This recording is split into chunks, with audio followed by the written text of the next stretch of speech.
చేపలు నీళ్ళల్లో ఉంటాయి, పక్షులు చెట్ల మీద ఉంటాయి. రాజకీయ నాయకులు రాజకీయాల్లోనే ఉంటారు. పేరుకు వ్యవసాయం అని చెప్పినా, మొక్కలకు అంట్లు కట్టుకుంటామని చెప్పినా, వాళ్ళ ప్రాణం అంతా రాజకీయాల మీదే ఉంటుంది. నిజానికి కనుక మీరు చెప్పినట్టుగా జనసేన పార్టీలకు విజయసాయి రెడ్డి కనుక వెళ్తే, తెలుగుదేశం పార్టీ కార్యకర్తలు, జనసేన పార్టీ కార్యకర్తలు 2 చేతులు జేబుల్లో పెట్టుకొని ఆంధ్రప్రదేశ్లో రహదారుల మీద జరగటమే. ఇంతకుమించి వేరే గత్యంతరం లేదు. అంటే చాలామంది వెళ్ళారుగా బాలకోటయ్య, విజయసాయి రెడ్డి పోతే తప్పు ఏంటని మీరు అడగొచ్చు. అంటే వైసీపీ పార్టీలో విజయసాయి రెడ్డి గారు నెంబర్ 2 అండి. ఆయనే చెప్పాడు కదా, ముగ్గురమే పార్టీ నడిపాము 14 నుంచి 19 వరకు.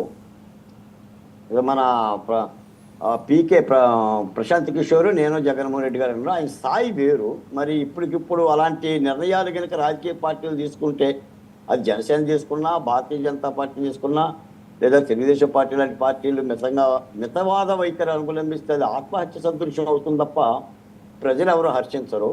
మనం మాట్లాడుకుంటున్న ఈ కుంభకోణం కూడా ఎక్కడ బయటికి రాదండి. పోతే మాట సార్, నేను గతంలో నీకు ఎన్నోసార్లు చెప్పానండి, అలలో తలాలు దించవు, సముద్రం ఒకటి మోకాల దగ్గర మొరగదు. అది మా ఫిలాసఫీ, బాలకోటయ్య ఫిలాసఫీ. అది నా టార్చ్ లైట్. అది నా గోడకు ఉందండి, పసుపు రంగు నా గోడ రంగు. అది జెండా రంగు కాదు. ఇప్పుడు నుదుటిన కుంకుమ, పాదాలకి పారాని పసుపే శుభసూచకం. చంద్రప్రెడ్డి గారు ఇంట్లో పసుపు లేకుండా వాళ్ళ ఆవిడ పాదాలకు ఏమి రాసుకుంటుంది? కుంకుమ రాసుకోదు కదా. అంటే మరీ అవహేళన చేయటం. నేను మాట్లాడుతుంది ఏంటి, మీ పార్టీ నాయకులు చెప్పారు మీ పార్టీ గురించి. విజయసాయి రెడ్డి గారు చెప్పారు, వాసిరెడ్డి పద్మ గారు చెప్పారు, మన శ్రీనివాసరెడ్డి గారు మీ పార్టీ నుంచి వచ్చిన వాళ్ళు చెప్పారు, తిరునగర వేణుగోపాల్ గారు చెప్పారు, పాల్సాద్ గారు చెప్పారు, వసంత కృష్ణప్రసాద్ చెప్పాడు, శ్రీకృష్ణదేవరాయలు చెప్పాడు, బాలశివరి చెప్పాడు. చెప్పండి, నేను చెప్పడం ఏంటి సార్? నా మీద ఇప్పుడు కక్కితే సుఖమేముంది?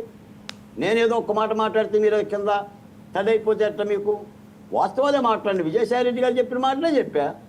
ఆ కసిరెడ్డి అన్న మాట, ఇప్పుడు ఆ మాట నేను అనలేకపోయాను, వాసుదేవ్ గారు అనేశాడు. నేను అనలేదండి, నేను అనలేదు, ఆయన అన్నది వినిపించా.